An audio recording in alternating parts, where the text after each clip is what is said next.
For our next category, we go to doom metal. Now, inevitably, every year a doom metal band comes out of the woodwork to capture my heart, and this is no exception. The more epic and Candlemass-esque, the better. 2020 had its share of doom metal classics, maybe one that's arguably the album of the year. And though some doom institutions had albums put out, it was the newbies that also shined, the new bands that I didn't ever heard of. Not so much that they were new, but some of them I hadn't heard of for a while, and some just put out their debut album this year. It's probably not the right thing to do, but I omitted the death doom style from the doom category and consider them for the melodic death metal category, only for the limited purpose of showcasing this epic doom style, which is something that I think is the best version of doom. So rather than say it's a doom category and put all of these death doom bands at the bottom that you wouldn't see or recommendations, I moved them out into the melodic death category. And you'll see one of the ones, and I'll disclose it now, one of the ones you'll see that I absolutely adore is Draconian. They arguably could be in this category, and they could be in melodic death. So I put them over there for the purposes of making sure that I talk about them the way they should be. So, and also keeping to my sort of hypocritical oath, some bands that are arguably hard rock are featured here. Why? Well, there's enough doom influence to present them here. Doom is a little bit of a paradox with all its offspring, no matter what the strain. They all come from the rich bosom of Black Sabbath's womb. It could be both concisely identified and it's also like a half-breed. Those half-breeds cross rock, hard rock, classic rock, death metal, gothic metal, you name it. They all come in. In 2020, we saw greats like Candlemass and Chemist and Smolder release new EPs. EPs don't qualify for what I'm doing here, although I do mention it occasionally. For example, a special shout out here is warranted for one of my new favorite doom metal bands, and they're from Poland. They're called The Evangelist, and they released a new EP this year called Ad Mortem Festinamus in 2020. These guys are incredible, and I highly recommend them if you haven't heard them yet. Get everything they put out because it's amazing. Some of the honorable mentions within the doom category include Pennsylvania's Pale Divine with the brilliant sixth album, Consequence of Time. We also have Italy's C.R.O.M, who I just discovered this year with the release of the sophomore album Cryptomass via Seeing Red Records, and just wow on that band. Incredible band. Scotland's King Witch gets more high praise for what is arguably its best album. There's no sophomore jinx here with the new album Body of Light. Germany's Lord Vigo missed the top 5 by an eyelash, and their fourth album, Dance de Noir, is an absolute crusher. Australia's The Wizard was incredibly enjoyable with its fourth full-length release, Subterranean Exile. Those are highly recommended albums that you should get that really just missed by an eyelash. Even though all of those albums I just mentioned can easily make up a top list by themselves, there were 5 that did even better in my humble opinion. And this is in no particular order. We have Germany's Old Mother Hell, who released their first, I believe it's their first full-length album. It's called Lord of Demise. I just discovered this band, this sort of German epic doom band, this year on a recommendation from a friend's Facebook wall. To say I was blown away was an understatement. I just said it earlier, and I say it every year. Every year there comes a doom metal album, and there always is. 2020 gave me several, and you'll hear about them in this segment. The sophomore release, Lord of Demise, represents the doom metal that just speaks to my soul. It's yet another band on the growing and very stellar list of roster list from Cruz del Sur Music. Incredible. And while Bernard Weiner's gritty vocals are not to the level of that of like Anders Enberg of Sorcerer, they work perfectly, soaring above this kind of Candlemass-esque, again, riffs. I actually think the sound of Michael Froehlich's drums represent the best of the lot here in 2020. It's got a rich, full, lavishly heavy sound.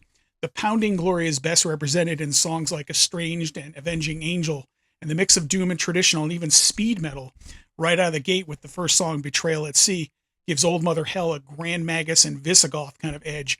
A fantastic band with a great release that ranks right up there with the best this year. Then we got Spirit Adrift, who's also from who is from the U.S., with their new album Enlightened in Eternity. This is one of those bands that blurs the line between classic rock, traditional metal, doom, hard rock. You could say that as the years have gone on, Spirit Adrift has lightened up a bit on their sound. However, on Enlightened in Eternity, no pun intended, there are enough signature Iommi tinges on those riffs to keep this one solidly in the doom metal realm. The band's destiny lies completely in the capable hands of master musician Nate Garrett, who does everything but drum, and the man just never disappoints. We have Astral Levitation with its Sabbathy riffs and Maiden twin guitar solos, Screaming from Beyond, which could be ripped from the any classic Diamond Head album, and the pure speed and gallop of harmony of the Spheres are just a few of the fetching and very hooky tracks you could find in this brilliant release. Then we have Sorcerer, Lamenting of the Innocent. If you know me, you know how much I talk about these guys.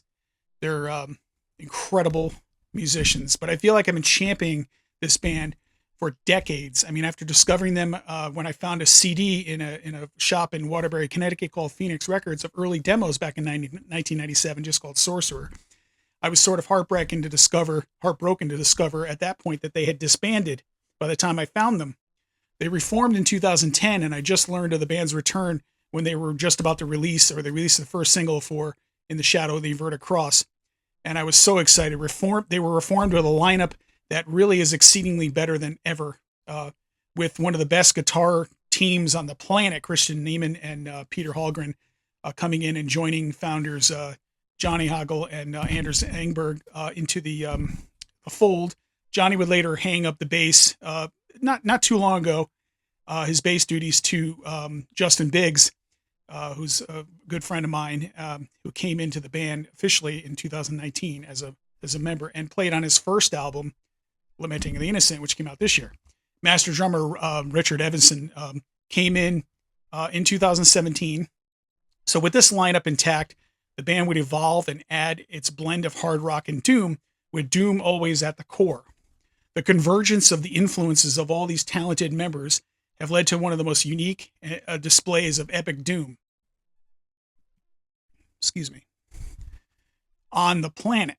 The EP Black followed in 2015, following with a turning point in the sound production and songwriting with 2017's Crowning of the Fire King, and reaching its pinnacle, in my opinion, with Lamenting of the Innocent here in 2020.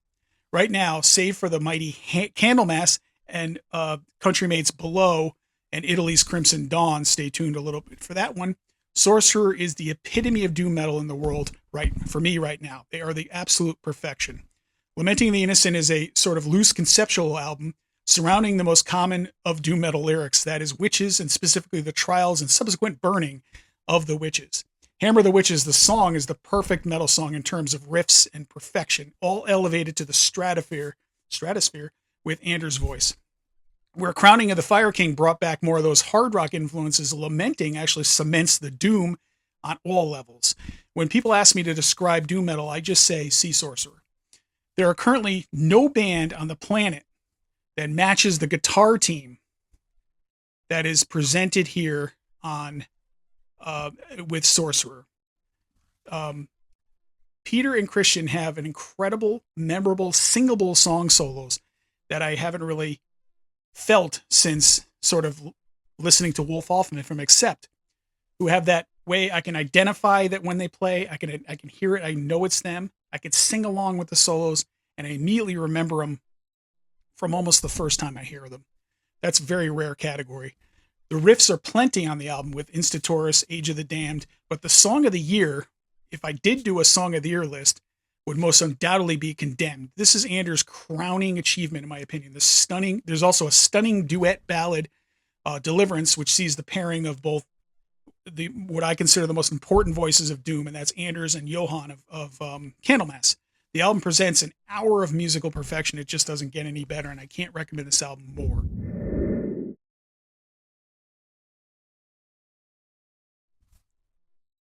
Next up is Crimson Dawn's Inverno. If there was an area where social media has proven invaluable, it's the unprecedented ability to communicate directly with musicians. Some of the people I admired in my youth have become friends, something that means more to me than anything. Such is the case with guitarist-songwriter Dario Beretta, who I followed as a fan of Dracker back in the 90s. Today is one of my most beloved friends. Back in 2012, Dario told me that he was resurrecting his doom metal band Crimson Dawn, which he started with Crown of Autumn's Emanuele Rastelli back in 2005 or so. With Rastelli's blessing, Dario assembled a new band, which includes drummer Luca Lucchini, who's from All Souls Day, vocalist Antonio Peccare, who is in Betoken, bassist Alessandro Romagnoli, and guitarist Marco Rasconi, and keyboardist Emmanuel Laghi, whose playing has really added a new dimension for the band.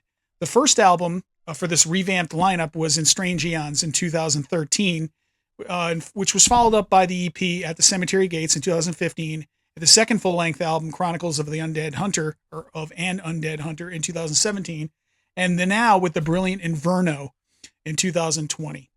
With Dario as a dear friend, I had a very unique perspective of hearing the songwriting with Crimson Dawn as it progressed with these releases. So the growth and energy that I watched firsthand transform before my eyes with each demo, I couldn't be prouder of these guys.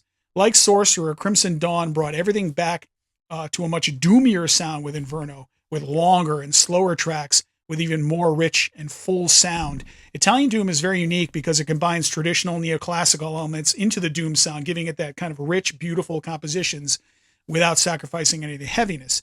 You could see this in the absolutely brilliant Condemned to Live, also Tulsa Doom and the Cult of the Snake, which I think is kind of their trademark song now, and the new 11-minute opus, which is called House on the Lake. Incredible stuff. The amazing Doom riffs are ratcheted up on songs like From Beyond and the haunting Nameless One. Honestly, this album goes blow for blow with Sorcerer. It's an incredible album from an incredible group of guys. And this is one of those things where I was a fan before I became a friend, and the friendship is just made so much better having been that. So I've, knowing Dario and telling him stories about the time that I was buying Drakkar albums in New York, way before I ever met him, it's just something, I don't know, it's just something special. And he's just one of my favorite people on the planet. Now, the next album and final of the top 5 to choose one from here in this doom metal category is a band that absolutely blew me away with their debut album this year. So when I say that 2020 presented me with so many amazing doom metal moments, perhaps the one that took me the most by surprise because I knew what the others sounded like or what to expect from them is France's Ecclesia. Okay. Just wow. Unbelievable stuff. Here's another band I hadn't heard from. They've been around since 2016, I believe. And they just released their first full-length album here in 2020. When I first heard of the band, I got a PR rep sent me over the album with the description as, Doom. And typically what happens when I get these descriptions, I rarely get excited because sometimes it's more sludgy Doom. And even though that has its place, I get, it's not the style of Doom that I absolutely love. I like stoner Doom, but I'm not too far into it. I can't go too far with it before I start just completely disliking that style. But anyway, when it came to Ecclesia, I was like, okay, well, Doom, I will try it. I will try it out. And I rarely get excited this much when I hear a band. Typically, these type of bands, when I get them like this, will disappoint me somehow. This band, unbelievable. Their first full-length album is called The Ecclesiae Universalis. See if I pronounce that right. It was unleashed back in November 13th, so not too long ago, via Oral Music, and it absolutely crushes. If I had a Newcomer of the Year award, though the band has been around since 2016, there's no doubt that they would be the number one band on that. They draw influences from Sabbath and Candlemass, right up my alley. The band blasts forth the doom metal masterpiece with songs of burning heretics and witches and oppressive church regimes. It's incredible. Vocalist Amwald Rattenfanger, he both grates and soars over this majestic heavy doom riffs and solos from Julius Accusator and the Witchfinder General himself, who's a guitarist in the band, or so they call themselves. Over the top is wonderfully haunting organ from Peter Volkanis. He adds this dimension it's very church organ-y, kind of like Powerwolf, but a little more, not as full as the Powerwolf sound, as far as where they incorporate that in it, but it just adds this haunting organ to the songs that just make it much more doomy than normal. It's so easy to get lost in the brilliant heaviness of the songs on this album, like Monsignor, Antichrisis, and the album's best song, which is Deuce Volt, and also God's Trial, which features clips of Vincent Price back in the old movie when he played Matthew Hopkins in The Witchfinder General, or if you watched it in the United States, it was called Conqueror Worm. It's impossible not to headbang to such audaciously rhythmic magnificence of this album. Add to it a cover of Venom's Burn the Witch rather, and that gives it a little more added evil. It's one of the best debut Doom albums I've heard since Below's Across the Dark River back in 2014, so I can't recommend this one enough. The winner of this category in Doom Metal is undoubtedly Sorcerer. Lamenting of the Innocent just represents one of the best albums I've heard ever. It's already a classic for me. And it's just another one of this line of albums that Sorcerer has put out. They just keep getting better and better and better. So I have huge high expectations for the next album. With the writing team being the way it is, I have no doubt that Sorcerer is just going to continue to put out amazing albums. And it was just almost be like, as soon as I hear about the album coming out, it's already in my top 5, which is kind of bad to say without having heard it. But this is the type of band Sorcerer is, very much like Rhapsody is on the power metal front. I tend to give them the edge just because they've always been so great for me. And Sorcerer never lets me down, and I know they're not going to let me down. So they are undoubtedly the winner of this category of Doom Metal. So let's move on to the next category.